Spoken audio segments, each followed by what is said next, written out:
إذاعة جمهورية مصر العربية من القاهرة.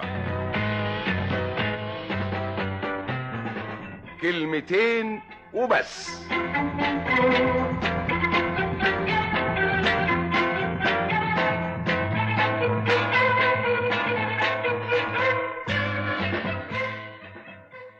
في تعبير قديم ماشي بينا وبين بعض وبنقوله من غير ما نحاول نفهم معناه على حقيقته، في حين اننا لو فكرنا فيه شوية ووصلنا لمغزاه هنحترمه اكتر مما بنحترمه ونقدره اكتر مما بنقدره. التعبير ده بيقول بيني وبين فلان عيش وملح، والمعنى الظاهري من الكلمة ان في بين الاتنين مودة وحب قديم وصداقة متينة، لكن المعنى الخفي للكلمة اكبر من كده بكتير، اذ ان وراه تعبير تاني فاهمينه هجس مع انه في منتهى الجد.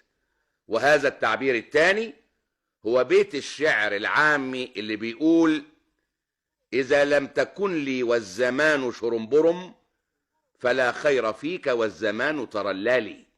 وشرنبرم هنا معناها شر مبرم، يعني شر حاصل حادث موجود. وترللي يا حضرات السادة الأفاضل يعني تراءى لي، أي ظهر لي، يعني وضح لي. يعني لو ما كنتش معايا والدنيا مدياني قفاها ومش شايف منها غير شرها، يبقى مفيش منك خير لما تضحك لي والحظ يديني وشه ويتراءى لي.